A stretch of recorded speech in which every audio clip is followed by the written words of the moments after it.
We have a guest this morning that we're going to interview for a few moments. She's here, and she's one of the, I don't know how long she's been worshiping here. It's well over a year now. Where is Mary?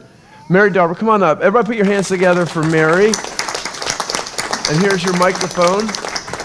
There you go, and have a seat. Please join me. How long have you been worshiping here, Mary, by the way? Started. Yeah, lift that microphone up there. These people want to hear from you. I think we started coming here about maybe a year to 2 years ago, a year and a half to 2 years ago. I knew it was over a year. It's been, wow. Well, thanks for blessing us. We're so glad you're here. And the reason why I brought Mary in to talk to her is because she has a very special job, and you guys may have seen her as she works at her location, but she's traveled all around the country in training because she's kind of climbing the rungs in the Chick-fil-A industry. So, and I know Chick-fil-A is a pretty unbelievable experience, and so I know you manage at Chick-fil-A. Now, which store location are you at? I'm actually at the Gainesville and the Haymarket location now. I go between the two stores. So wherever is the biggest need, they just say, there's something about Mary, just send that lady over there, right? Correct? Pretty much, yes. All right. Well, let me ask you a few questions since you're here and you have an experience, and it's going to relate kind of to what we're going to be talking about during the message later today. What do you love most about working at Chick-fil-A? What do I love most about working at Chick-fil-A is I love getting to meet new people and the customer experience that I get. And like Jacques said, I get to travel across the country. I've been from Las Vegas to Vacaville, California, Bangor, Maine, New York City. And I get to meet awesome people, and I love to meet them and hear their stories. And like when I was in Bangor, Maine, I actually, for the first time ever, got to milk a cow. Because one of my employees was like, hey, you trained me on something. I want to train you on something. So she took me to her family farm, and we milked cows. Are you serious? I'm dead serious. Like, I worked at a fast food joint in high school. I worked at Wendy's, right? Which is unbelievable. Wendy's is their food is unbelievable. But like, they put me in the kitchen and said, figure out what to do. And that was my training. So you're sent all over the place. That's Chick-fil-A obviously invests in what you're doing. Why is Chick-fil-A seemingly so obsessed, and you guys who have been there know, with creating a friendly environment?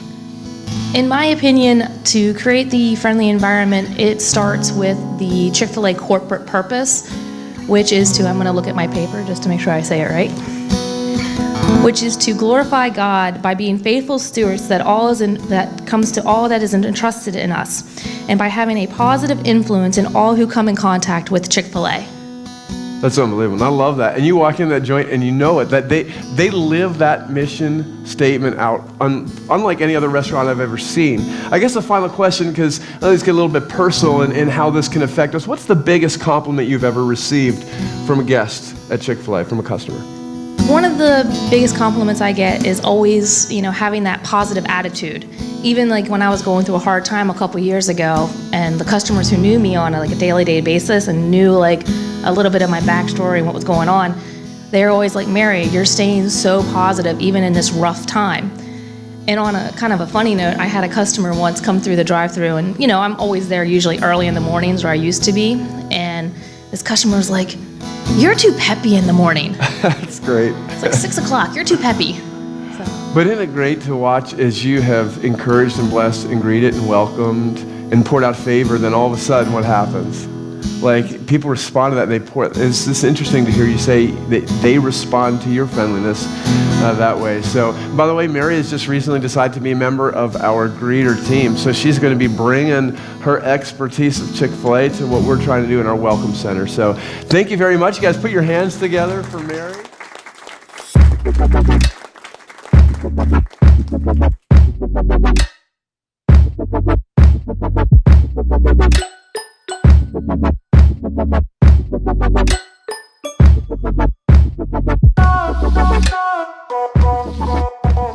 Next week, we're going to be focusing on our kids' ministry. We're going to be highlighting some of the things coming down the pike, the stuff we're going to be doing this fall. And so we're going to be having all of the grade school kids in here. So we'll be emailing that information out. It'll be in the e-bulletin, but next week, you won't check your grade school students in. They'll be in here with you, but we're going to make it a cool experience for them in the Sunday morning experience in here as well. So I think the family that gets impacted by that the most is my own. So good luck, sweetie. Anyways, good morning. We're glad you're here. And just kind of as a way of a reprise, we've been in the middle of a series called Now What? Obviously, it's on the screen, right? And a few weeks ago, Pastor Jeff, who's away on vacation, he shared some vision about who we want to grow into as a church, who we want to be. And we talked about 5 areas, if you remember him, 5 areas where he said, we're not going to try to be other churches in our area. We don't try to do what every other church does. That's not our goal. We're not trying to be all things and have every single ministry. But if there were 5 areas that if we do these 5 areas well, God will pour out his favor. 5 areas that we cannot fail, that we will pour resources into, man hours into. These are the 5 areas, and kind of to paint a picture of who we ought to be as a body. And so we've been spending the next few weeks in this Now What series. Now that he laid that out, what are we going to do with those areas? He talked about worship 2 Sundays ago. Last Sunday he talked about mission and serving. And this Sunday we're going to talk about something as simple as greeting. So if you would, bow your heads with me and pray, that would be phenomenal. May the words of my mouth and the meditation of our hearts be acceptable in your sight, O Lord, our rock and our redeemer. Amen. Today, what I want to do is I want to talk about our interactions with other people. Because I have this weird belief that the church ought to be the friendliest place on earth. And that Christians ought to be the friendliest people on earth, but you and I have learned through experiences that that's not always the case. I've had it happen more than one time where I've been kind of hanging out at the grocery store. I've gone someplace and I've seen somebody that I've interacted with a few times, and I've walked away thinking, that person's a real jerk. That person's not very kind to the people around them. And then I show up at Sunday morning and they're like, oh my goodness, they go to my church. Like, oh my goodness, they're not, whoa. And it's surprising. It's like a tilting experience for people. But the question is this, as we get a little more personal. Have you ever wondered what people think about you? In other words, do the people that live on your street, that work in the cubicle beside you, maybe the barista you see at Starbucks, do they see you as friendly and inviting? Or do they see you as standoffish and distant? Are you someone who's easily approachable, or do you give off vibes that communicate for your own health? Stay away. I mean, if I were to follow you around for a day, just everywhere you went, in every store you went, just follow, first of all, I'd officially be a creeper if I did that. But if I were to do it, and then every time you walked away from someone you interacted with, I were to stop and interview them and say, how would you describe that person? What kind of person would they say that you are? And as a pastor, by the way, I kind of fantasize about the question, how do guests feel about our church? Do they see us as friendly and inviting, or do people see us as cold and cliquish? And for me, this is a very personal issue, because I know that when someone enters the door of a church for the very first time, there's a lot at stake. There's a lot at stake, and do the people they meet, the people that they are received by, give us the impression and give them the impression that they are friendly and inviting, or the opposite? When it comes to friendliness, what kind of person are you and what kind of church are we? And by the way, just as an aside, this is not going to be a complicated message. It's just not. Theologically, it's pretty simple. But yet I've learned through the years that sometimes it's the simple things, right? It's the fundamental things. It's the foundational things. It's the basic things that trip us up and that we ignore. And so I'm not going to blow your mind with some jaw-dropping biblical revelation today that's going to make you go, oh, look at that guy. He's a smart, brilliant pastor. Yeah, I know you've probably not even thought that about me before. I'm not going to ruin that impression today. Today's probably just going to be a simple reminder of something you probably already know. But as a parent, I know how often my kids need reminders, right? We all do. You know what? You take something out. When you're done, you put it away. You say Mr. and Mrs. when you're addressing an adult. Say please and thank you after you've been given something. We give reminders to our kids all the time. There's this thing I had to remind one of my kids of this week, because I have this rule, and it's been a simple rule. It's been in my house for a lot of years. And you parents know exactly what I'm talking about, because we live north and south in this area. We don't have one-level homes, right? And so I have this simple rule. If I'm on the main level, let's say, of the house, and you were in the basement or you were upstairs, and for some reason you desperately need my services, you come down to my level.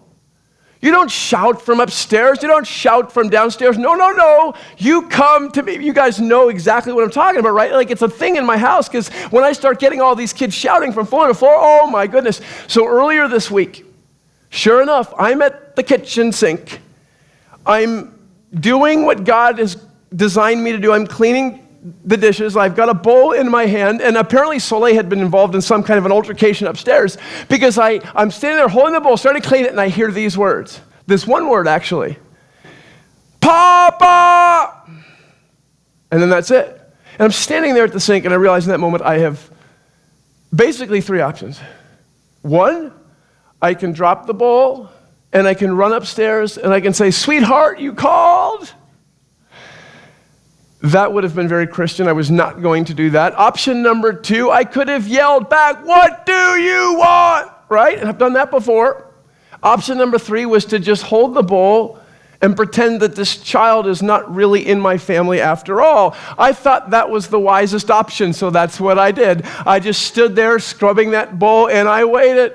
And sure enough, 20 seconds later, right, I pick up another bowl, and I'm starting to clean it, and I hear it again, but my name sounds a little bit different this time. It's Papa. I'm counting the A's in my head, right? I'm like, no. I won't cave in. What would Jesus do? Right, that kind of thing, right? So I'm at the sink, and I'm just waiting, and she'll just go away. She'll go away. This is not going to be an issue. And then I hear it again. Papa! And then I'm like, that is it! I put the bowl down, I run upstairs, I go into the room, I'm like, what are you doing? My name is not P-A. No, my name is Papa. P-A. And if you need me, I'll be on the main floor, right? Like, that's kind of a reminder I have to give my kids all the time. But did you realize this? God, like parents, is in the reminding business. Over and over again in Scripture, God reminds us of the simple things, right? Always tell the truth. Be kind, be compassionate, help others in need, love your enemies, be thankful. And many of the times it's these simple things in Scriptures that trip us up.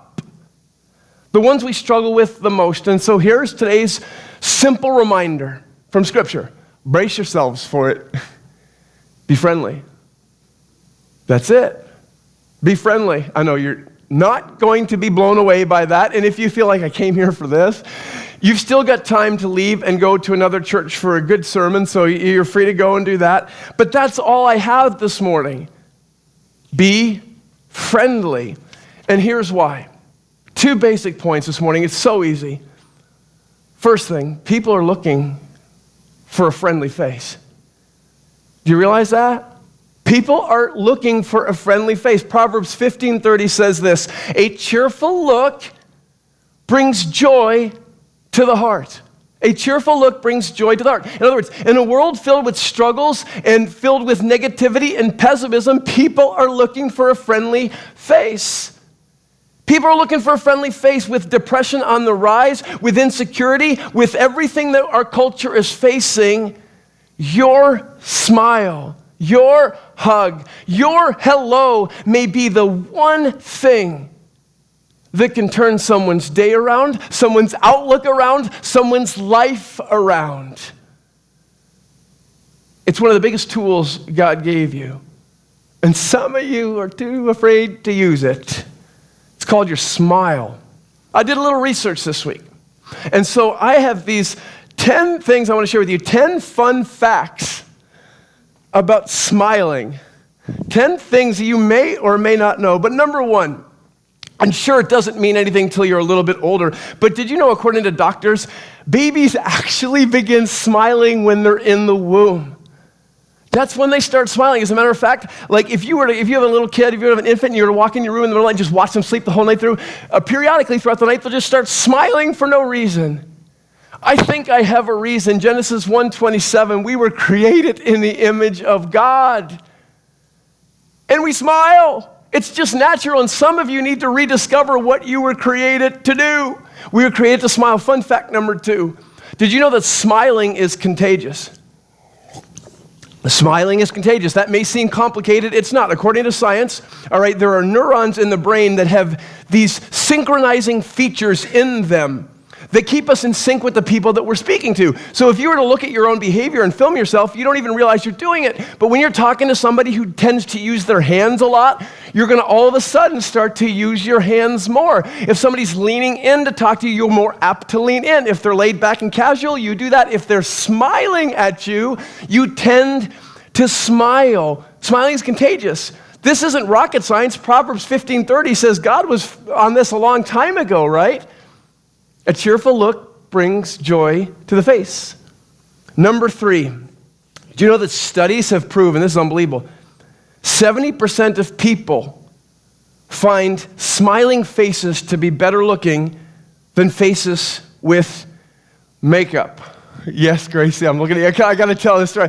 Since I've known Gracie, I've always told her, if I see her with makeup on, I'm like, Gracie, sweetheart, you're so beautiful the way God made you. You don't even need makeup. So I tell that to my girls. I tell them, you don't need makeup. But you're 70% of people. So if you want your rating on the hotness meter to go up, just smile, for crying out loud. Get your smile. Because they did these studies where they put the same face, and in one picture they're smiling, and the other picture they've got makeup on. And in the picture that the person is smiling, 70% of the time the people identify that as the better looking face. We should smile. We'd be such a good-looking church if we just smile. Number 4, I love this. Did you know smiling when you're talking on the phone makes you seem more friendly? Do you know that? Phone reps are actually trained. They're trained to smile when they're talking to people, because then it translates to the receiver as that voice sounding happier, and customer sales and service go up. That's unbelievable. Fun fact number 5. Those who smile, by the way, your smile can make you money, because those who smile tend to be thought of by their bosses, by their managers, as having more confidence and being sociable. Therefore, managers tend to promote, they tend to give raises to the people that smile. It's that simple. Don't go home and complain to your wife that you don't make enough money, or to your husband you don't make enough. You handle your business and you smile, right? Even when your boss comes around and you're overworked and he doesn't appreciate what you do and you're just frustrated with him, put that smile on, baby, and you could be running the company soon, right? These are great facts. I'm changing your life, I know it. Number 6, did you know smiles are the most easily recognizable facial expression on earth? They can be recognized at a distance of 300 feet away. Here comes that smile. I love it. Number 7, 86% of people say they're more likely to strike up a conversation with a stranger if that stranger is smiling. So if you see a stranger smiling, you're 80% more likely to walk up to that person and engage them and talk to them. That matters, because if you are the stranger and somebody's approaching you and you smile, you are 80% more approachable just by smiling. Fun fact number 8. Not only can smiling make you more attractive, it can also make you look younger. Take notes, people. Because the muscles we use to smile also lift our face, making us appear younger. Instead of a facelift, all right? It's going to cost you money, man. Just let those teeth fly, baby, and smile. Number 9, smile and you will feel happy. Feel happy and you will smile. Do you know smiling releases something called serotonin? It's a neurotransmitter that releases feelings, that produces feelings of happiness. Just smile. Which absolutely drives me crazy, by the way. This is the only one I hated when I found it, because all of a sudden I'm like, daggone it, my mom was right. Because when I was growing up and I was having a bad day and I was feeling grumpy inside, there was no happiness there, and I was walking around with a grumpy, sad face, my mom would always walk up to me, why don't you just smile? You'll feel better. I remember thinking, I want to choke you, but you're my mom and I can't. That does not work. She was right. And so now we get to torture our kids with the same truth. That's how parenting works, all right? Fun fact number 10. Do you know scientists have discovered that your body has to work harder and use more muscles to frown than it does to smile? Some of you are working way too hard, okay? The bottom line is Proverbs 15:30. People are looking for a friendly face. What do they get when they bump into you? That's what I want to know. By the way, one of my favorite things to do, it's a social experiment really, is to follow Mackenzie, my daughter, around Piney Branch Elementary. Do you have a question, sweetheart? Oh, can I hear that fun fact?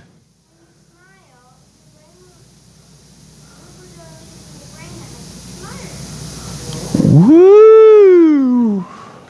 Yeah, put your hands together right there for Cora Farrow. Thank you. Would you like, I can be done with this if you got something to say. Oh my God, thank you so much. Please, by the way, if you have something to add, do what she did. Don't be afraid. That was awesome. I'm going to put your hands together even more for Cora. That was awesome. What was I talking about? Oh, yeah, my daughter. So, I'm going to be smiling all day because of that, by the way. So my daughter Mackenzie, right, following her around Piney Branch Elementary School, it's one of my favorite things to do. And here's why. If you're to go in there when she's walking down the hallway, she knows every kid's name and she calls them by name. She knows all of the teachers, all of the administrators, all of the cafeteria workers by name. And these people come up to me. These teachers, these workers, they come up to me and they tell me things like this all the time. They'll say to me, you know, Mr. Jacques, my favorite part of the day, the best part of the day is when I see Mackenzie walk in my direction and she comes up and she's smiling ear to ear and she gives me a hug. It's the best part of my day every day. She does it with her smile. It's not that complicated. I was at field day a few weeks ago. It's where they go outside and they just run loose and they try not to lose kids out back. And so they were out there and I was volunteering and Mackenzie was out there and I was standing a few feet away from her and she hadn't quite seen me yet. And all of a sudden this parent who was also volunteering walks up to me and says, "Excuse me, sir." I looked at him and I said, "Hey, how are you?" And he pointed at her, "Is that your daughter?" And I hesitated, right? I'm like, this is a tough one. But then she turned around and saw me and grabbed my leg. I'm thinking if I say no at this point, that's even worse. And so I'm like, yeah, it's my daughter. And then I'm bracing for the truth. And just when he said that, a couple other parents had come around. And so we had kind of a parent huddle going on. I'm like, oh no, this is not going to end well. And he said, "I have to tell you something your daughter did."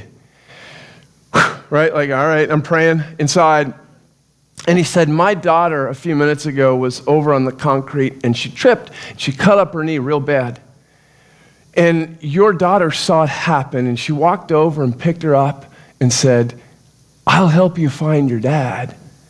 And she walked her all around the backyard of Piney Branch Elementary School till they found her dad. And her dad said, I don't really know where to go. And Mackenzie said, 'I'll show you where the nurse's office is.' And she walked them to the nurse's office and then walked them back in the field. And she said, listen, the very last thing she said to me is she reached out her hand and said, 'I had so much fun helping you. I hope I get to help you again, sir.' And then walked away. I was like, what? Yeah, that's my girl. You bet it is. But he looked at me and he said, I tell you, in all of my life, in my years going to restaurants, being at hospitals, places on the job, never in my life have I ever been treated as well as I was treated by your little girl. Oh my goodness, how unbelievable is that? And people come to me all the time, and with good reason. They're like, man, I see Lily and how far she's come, and she had a heart transplant 3 years ago. It's so unbelievable to see what God has done, to see how she has changed and grown and developed. And I say to them sometimes, that's true, but if you want to see something unbelievable, look at a picture of Mackenzie the day that we got her, how far she's come. I mean, she was tied for the first 3 years of her life to a crib in an orphanage. And very little social interaction. They would just walk by the cribs, these nannies would, and stick bottles in their mouths. No hugs, none of that stuff. When we got her, she couldn't walk. She didn't know how to feed herself or anything. She was 3 years old. She was like a caged animal. When they sent pictures to us when we were waiting to adopt her, there was always something around her ankle, and we didn't find out until Emily went to the orphanage. But, oh my goodness, there was a rope around her leg to keep her tied to the crib. And now I see this girl that's changing her school. Do you want to know what changed her? It's pretty simple, really. She was rescued from a tragedy. She was put inside and experienced the love of a family. She was given a second chance at life, and now her face tells that story. How is that any different from you and I, who were once trapped to our sin, tied to this ball of shame and guilt, and then we heard about Jesus, and he took our tragedy away, and he gave us a new life and put us into our new family and gave us a second chance at making a difference. And friends, our faces ought to tell that story. There ought to be a visible, tangible, can't miss it smile from ear to ear on our faces. There ought to be laughter in our voices in spite of the struggles. When people bump into us, they ought to see the grace of God all over us. Our cheerful looks should pump joy, Proverbs 15:30, into the hearts of everyone around us. And if they don't, there's a problem. Because people are looking for a friendly face. By the way, how many people here have seen the movie years ago, in the 90s, early 90s, Patch Adams? Robin Williams, great movie, right? Put your hands up. So when I was doing my master's degree, I did a study on, because I was studying film and theology, and I did a movie précis on this movie. And I love this movie because Patch kind of starts his life out in this scene right where Mackenzie was, on the edge of disaster. He had just tried killing himself. His life, he had no reason to live, but it fails. And all of a sudden he gets the second ticket, the second chance on life, and he says, I'm not going to mess this one up. And he signs up to medical school. He's going to be a doctor. But he wants to change the way doctors do things, because at that point in time, doctors treated the disease and not the patient. Patients were just numbers. And he said, no. If you're going to heal someone, you've got to reach that person first. And he sets out to say, I've got to find a way to break through programmed responses, the very things that we give each other. I want you to pay attention. This is one of my favorite scenes in the movie.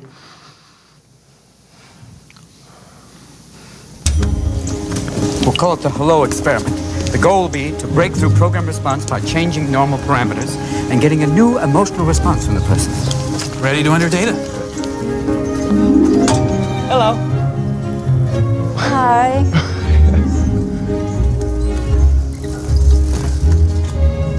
Wait, I don't get it. Hi is a programmed response. I reached her. You scared her. Wait for it. Oh, A smile. 10 seconds. Victory. There's more. Come, my friend. Howdy. hi. See, response time is diminishing. Yesterday, I made 12 random phone calls. I talked to one man named Dale for 3 hours. He told me amazing things, Truman. What does this all prove other than you're out of your mind? Truman, what's the difference between a doctor and a scientist? And don't say salary. People. We want to become doctors because we want to help people. I want to be a pediatrician. Okay, little people. The point is, if we want to become a doctor, we have to learn to treat the patient as well as the disease. That's why we have to dive into people. Wade into the sea of humanity, Truman. Ballroom 7 right upstairs on your left. You guys at the Meat Packers Convention? Yes, sir. Right up the stairs. This way, Ballroom 7. Does a chicken have lips? You'll find out upstairs. Come on, let's go. Like a bulldog on a pork chop. So great. I love that scene when he's hanging from the tree and that old lady kind of with a crinkled face walks by, and he gets down and he says, guess what? I reached her. I reached her. By the way, not unlike Patch and what he discovered with medical, with people that are sick and people that are ailing. People all around you and I need healing. And you and I know the truth of Jesus Christ. We have the answer. We have the knowledge of the facts that can change their life. But the very thing that may open their hearts to receiving the healing that they need is the love and friendliness and hospitality you show them. That's who we are. If we're followers of Jesus, we're people. And we bring the truth to them. Because one thing's true, my friends, it's this: people are dying for a friendly face. Do they find it when they meet you? And here's why that's important to me. It's because the second point, I told you it was simple, it's this. People are looking for a friendly face. The church ought to be a place they can find it. Church just ought to be a place they can find it. That's why, by the way, we find constant reminders. We talked earlier about reminders constantly in Scripture, like Romans 12:13 says this: practice hospitality. 1 Peter 4:9, offer hospitality to each other instead of grumbling. People are looking for a friendly face, and the church ought to be the place that they find it. My question is this: do they find it here? Do they find it when they walk through these doors? And I know some have, because I talk to people. And Jeff and Steve, we talk to people. And I've had people come to me and say, I just want to let you know that Kevin James, he greeted me when he came in, or Chris Johnson greeted, and I had these kids, and he got down on their knees, and they were saying hi to the kids, and they walked us to the check-in table, and then they showed us where the worship service was. And I just want to say, man, I felt welcome from the moment I came in here. I know that some people have, and good on you for that. But I know some haven't. As a matter of fact, Pastor Jeff and Steve and I, anytime someone decides, you know what, Gateway may not be the church for us, we love to get together with these people and figure, okay, that's fine. There's lots of other great churches in the area, but just if you could share in your words why you've decided to switch churches so that we can learn and become a better congregation and see if there are blind spots, some things we didn't know about our church. And we've had more than one people say to us these words: you're just not a friendly church. I got to tell you, to hear that kind of hurts. I walked in on Sunday morning, and what I saw, instead of people walking towards me, was the back of people's heads as they were talking together. And sure, the pastors, they said hello to me, but you know what? You guys are kind of paid to do that. You're just not a friendly church.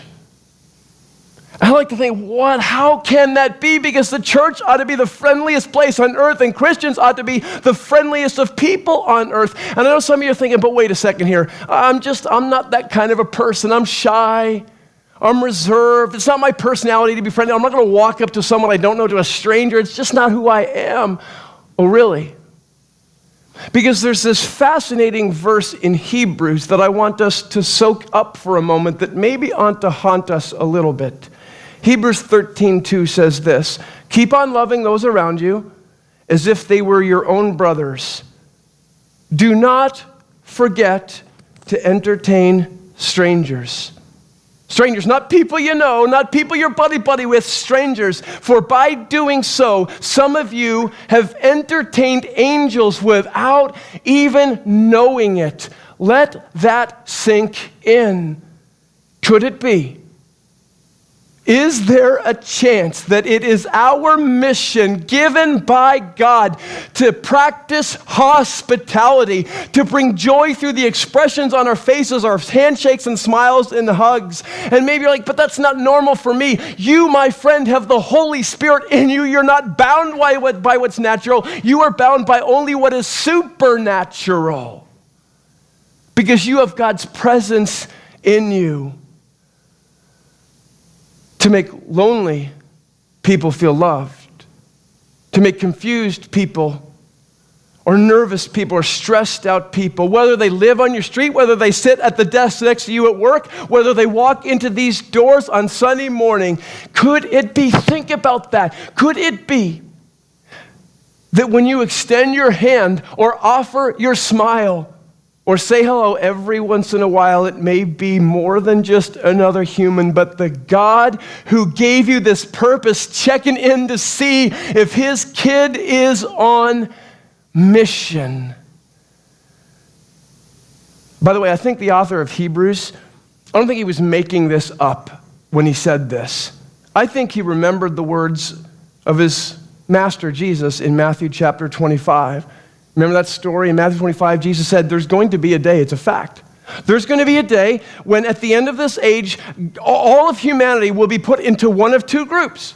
That day has come. He said, mark my word. There's going to be a group of people, those who know God, those who don't, those who follow Jesus, and those who do not. Look at this. Matthew 25, verse 31 says this. It describes that day when the Son of Man comes in all of his glory, and all the angels are with him. He's going to be sitting on his throne, and all the nations before him. Here's what he will do. He will separate the people, one from the other. As a shepherd, the way a shepherd separates sheep from goats, that's what he's going to do. He's going to put the sheep on his right and the goats on his left. And then he's going to make a speech, and here's what he's going to say.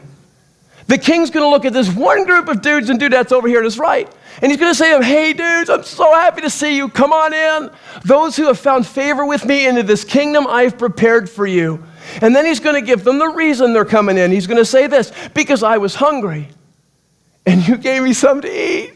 Man, I was so thirsty and you came running with some water. I was in prison, you visited me. I didn't have clothes and you put clothes on me. And look at this one. I was a stranger. And what did you do? You took me in. And then that group's going to look at Jesus and go, because they're honest, right? Like, whoa, slow down, Jesus. Like, I know you're bragging on us and all that, but like, we never saw you naked or hungry or needing to be visited in jail. We never saw you a stranger like you're bragging on. And Jesus said, whoa, slow down, people. Because whatever you've done for everyone you meet, you did for me. And then he's going to go over here and he's going to address the other group. And he's going to say to them this. He's going to turn to them and he's going to say, get away from me. You're evil? I want nothing to do with you. You're not getting in here. I've got a separate place prepared for you. And then he's going to tell them why. He's going to say, because listen, guys, I got to tell you something. I was hungry. And I know you go to church and I know you dress the part, but I was hungry and you didn't come running at me with food. I was thirsty, there was no glass of water. I was in prison, you didn't visit me. I was sick, there was no taking care of me. I was a stranger, and you did not welcome me. And then they're going to say, whoa, Jesus, whoa, buddy, we know each other. Come on, you know us. And by the way, Jesus, like, when did we see you hungry or thirsty or naked or a stranger needing to be welcomed? Because by golly, if we had seen you needing to be welcomed, Jesus, we would have rolled out the red carpet for you. And Jesus says, the reality is this: whatever you did not do for the people that you met, you did not do for me. And they will be sent away. Could it be that part of our mission, that how we love Jesus is to love on strangers, to welcome them with open arms, to greet them with smiles on our faces, to go out of our way no matter how shy we are, how busy we are, how distracted we are, to make strangers feel incredibly welcome when they walk in these doors. Because whenever you do for the least of those walking in, you're doing it. You're doing it for Jesus. You're doing it for Jesus. And you already know the difference it can make. I mean, show of hands. We had Mary up here earlier. How many people here like eating at Chick-fil-A? Well, show of hands. Absolutely. And it's not the price, let me tell you what. Because of all the fast food restaurants, as someone who collects kids, the hamburgers, like if all of those places, it's the most expensive. It's the experience. And the Chick-fil-A sauce that obviously has crack in it, but that's a different story. It is... oh my goodness, it's so good. And so here's what happened. This is how well you guys already know this. Everything I'm saying is true. You go to Chick-fil-A because of the experience, right? Like a few Sundays ago, it was on a Sunday night, and the biggest sin of Chick-fil-A is that they're not open on Sunday. So I had to take, on the way to youth group, I had to take my daughter, Dryden, and she had a friend, Ashley, was with her, and we're on the way to youth group, and I had to go set up stuff on Sunday night. So we're like, Chick-fil-A's not open. We'll go to Burger King. Ooh, right? Like, that's a sacrifice right there. So we walk into that place, right? You have to walk through the smelly play area even to get up. And then we get up to the counter, and we're standing up there, and there are three people, teenagers, maybe older, I don't even know. They're standing behind the counter, and they're like 4 or 5, 6 feet away, and they're talking to each other, and they're on their phones while we're standing at the counter. The only one standing at the counter was waiting. 5 minutes goes by. Finally, one of them breaks away to come over and say hi. But they don't say, hi, my name is, or they don't say, what is your name? Or they don't say, hey, how is your day going? They walk up, and this is what the girl says. What do you want to eat?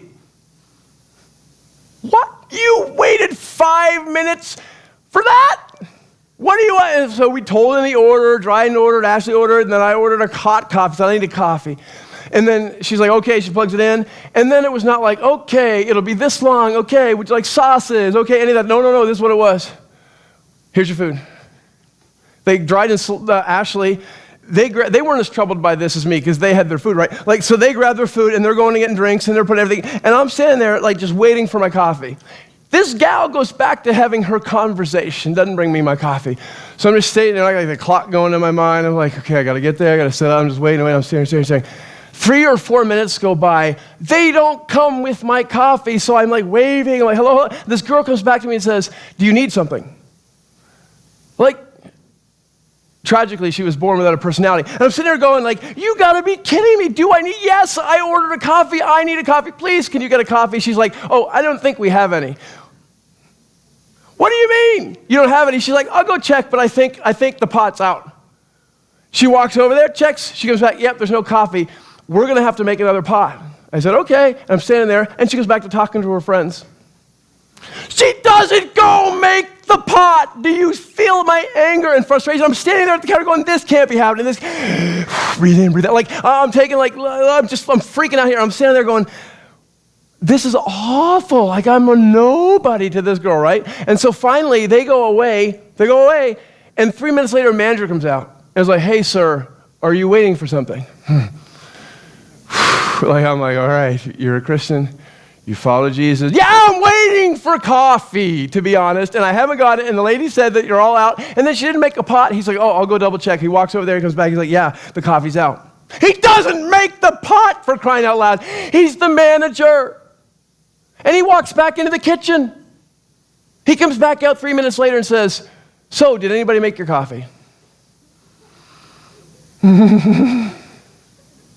can ask Dryden. I said, you know what? You can have my coffee.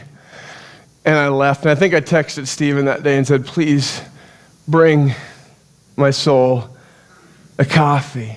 It's so different than Chick-fil-A.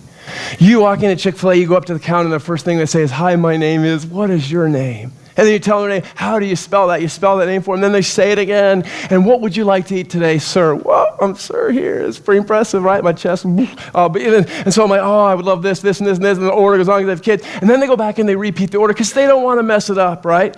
And I'll say, hey, can I have a coffee? Yeah, there's none brewed yet, but we'll get some for you. We'll bring it to your table when it's ready. Whoa, I'm in love. Can I marry you? I'm married already. But don't worry about that. But you're treating me so well. And so I'm like, this is unbelievable. And then they get everything ready, and then I'm waiting at the counter. I'm like, I'm going to go take my food when it comes out, right? And they're like, no. Here's your drinks. We'll bring your food out to you. Go have a seat and enjoy yourself. What? Oh, I think I will. And so I walk out back and I sit down. I've got the kids all lined up. We're just waiting like, and here comes our food. And then they stop and they say this. Here you go. Am I missing anything? Would you like any more sauces? How are you? And they're smiling at you and they're saying, hi, this is so great. I feel like $1,000,000. And then they walk away and they come back later and said, would you like your drink refilled? And then they come back 5 minutes later. What do? They take stuff off your table because it's getting in the way. And then somebody comes by and says, would you like a mint? I hate mints. Give me all of them. You're so friendly. I want all of you. Like, it's so unbelievable. It's an experience where you walk in there and you feel like $1,000,000 and you feel like you matter. And so when people ask me, what kind of church do I want this to be? Do we want this to be? Do we pray that we are known as? I want to be known as the Chick-fil-A of churches. That's how I want to be known.